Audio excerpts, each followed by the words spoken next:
This is NDTV.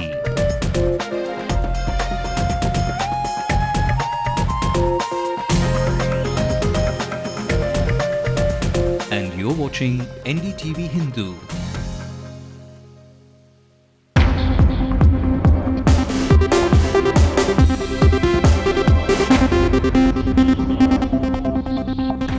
The December rains in the city this season are ripping off the tar from our roads. Our contractor is not following proper procedure. A special report. Always said that there are three causes for a poor road condition. One is drainage, two is drainage, and three is drainage. When we come back at night, it's like an off-roading experience. It's really hard. After NDTV Hindu's land scam expose, we bring you the dramatics of what went behind the guise of a social worker who's looted you, the taxpayer. The spokesperson of the AIA DMK demands that Karunanidhi and his family pays up for the crores of money lost in 2G. Days we will demand JPC.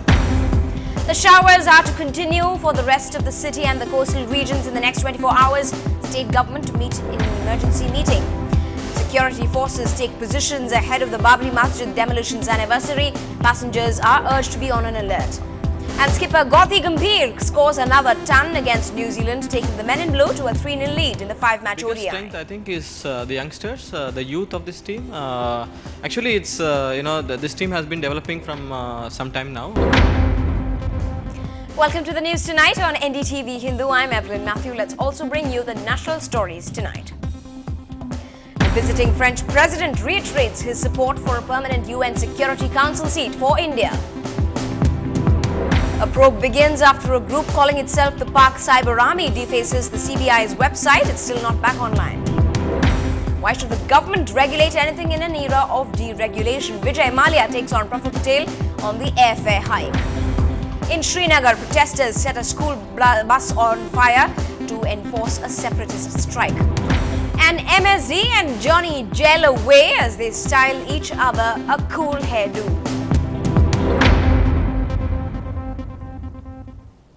Well, starting with our special report this evening, the grand old IT corridor of Chennai city, a stretch that houses some of the biggest names in the industry, is the fast track to the city's economic development and should ideally be a world-class facility. But drive into any of the interior roads during these monsoons and the reality is bone-shatteringly different. Neither funds nor official apathy is the problem here. In fact, close to 23.45 crores have been earmarked for a mere 3.6-kilometer stretch, yet the roads are a throwback to primitive times. So where does the problem lie? Our reporter Lokpriya delves below the surface.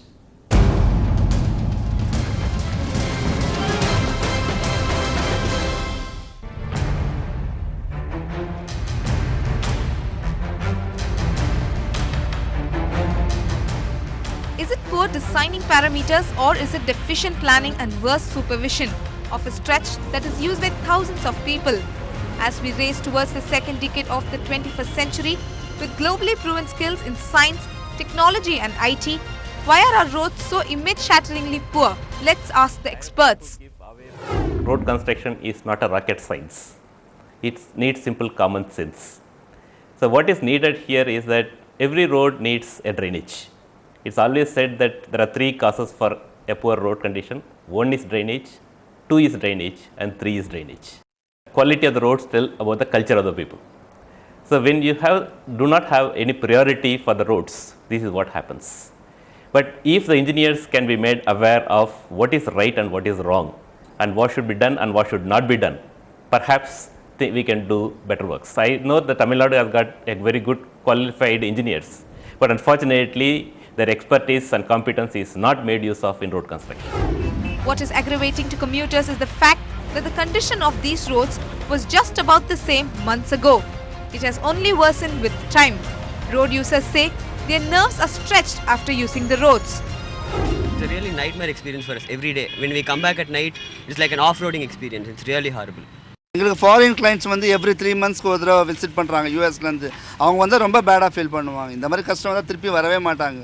I always wondered how a horse ride would be, and thanks to this road, at least I'm gaining that kind of an experience. There should be some basic quality norms fixed for laying of roads.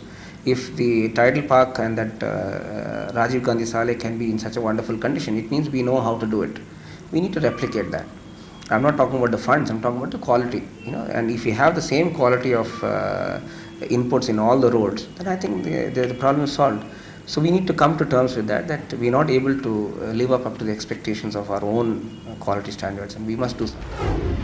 Despite the city's expressed commitment to civic conditions, works are either not completed on time or they slow down because there are other agencies involved.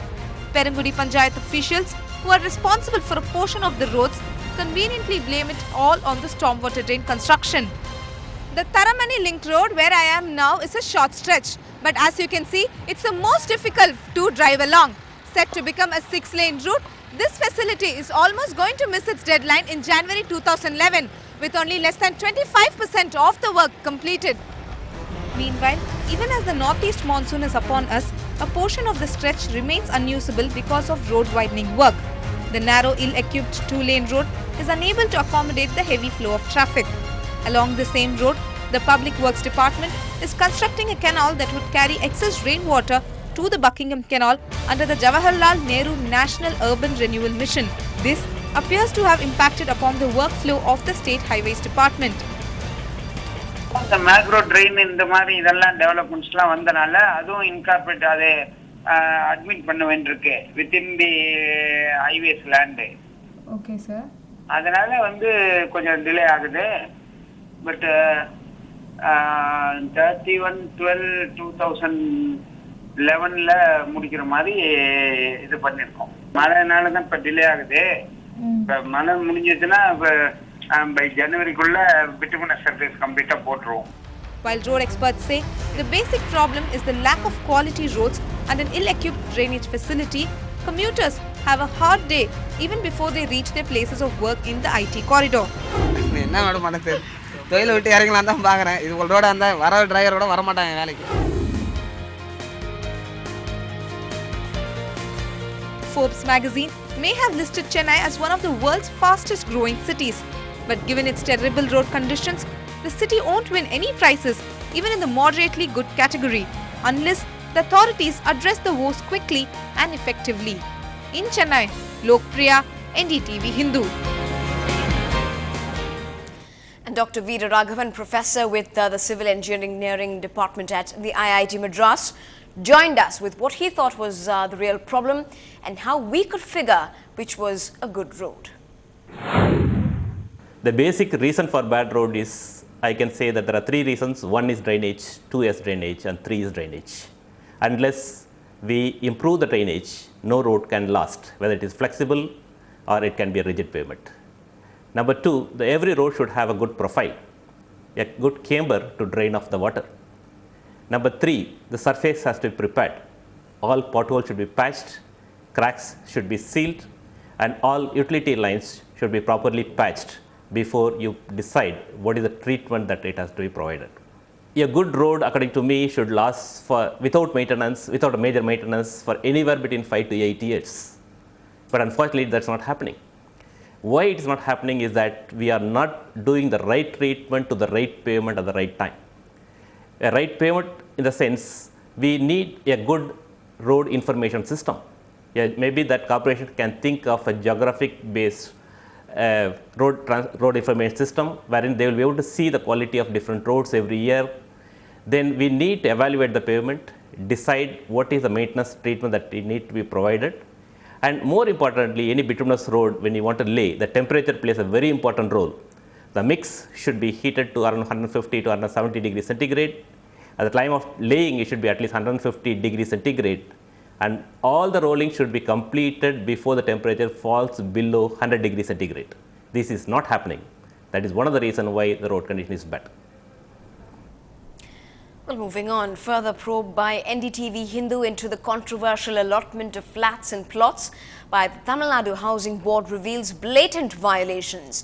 Most of the beneficiaries who posed as social workers to get their illegal flats have close links with politicians or political groups. Our reporter Shabir Ahmed looks at how the fraud was carried out.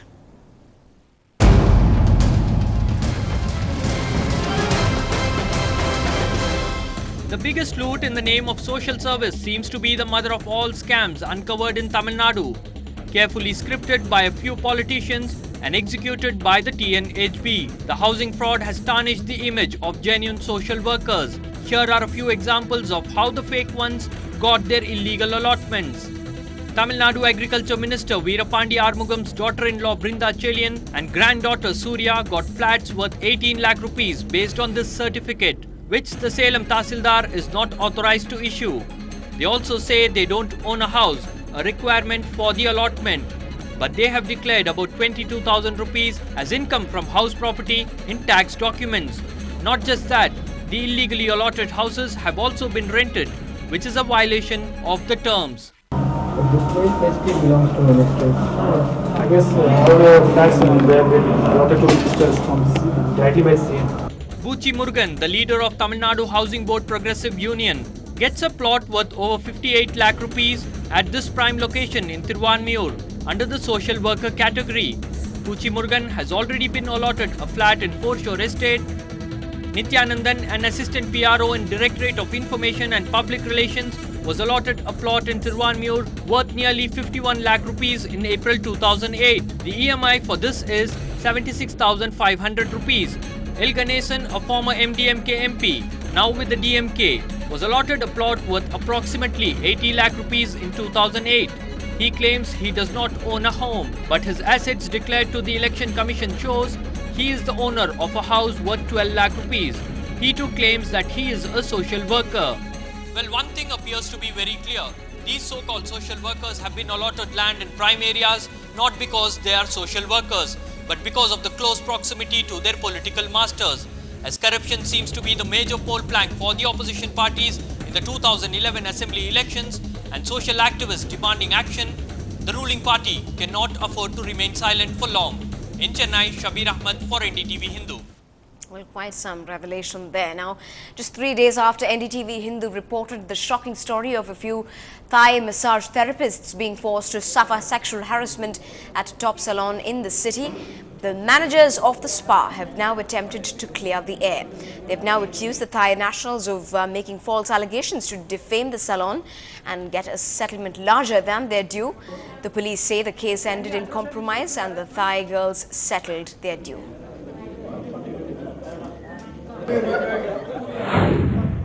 Sexual harassment என்று கண்டிப்பாக நடக்கல கிடையாது. இது ஒரு தப்பான ஒரு புகார் எங்கள் மேலே. அதாவது எதுக்கு அப்படி பண்ணாங்க, மேபி இந்த சீன் போட்டு இந்த ட்ராமா மாதிரி அந்த செக்ஷுவல் ஹராஸ்மெண்ட் சொன்னால் எல்லாமே ஒரு ஹைலைட்டாக இருக்கும். அந்த மாதிரி ஒரு மைண்டில் நினச்சிக்கிட்டு நம்மளை செக்ஷுவல் ஹராஸ்மெண்ட் சொல்லி பார்த்தாங்க. AC mister Paranthaman Ashok Nagar police station investigate பண்ணும்போது கைப்பட எழுதி கொடுத்தாங்க. இதெல்லாம் பொய்யான புகார், அவங்க மேலே நாங்கள் பண்ணது, மன்னிச்சுக்கணும், தப்பு பண்ணிட்டோம், எங்களுக்கு தெரியாமல் பண்ணிட்டோம். Well, still ahead on the bulletin, make no mistake about Generation Y. Watch the city's best young orators speak their mind up on the other side.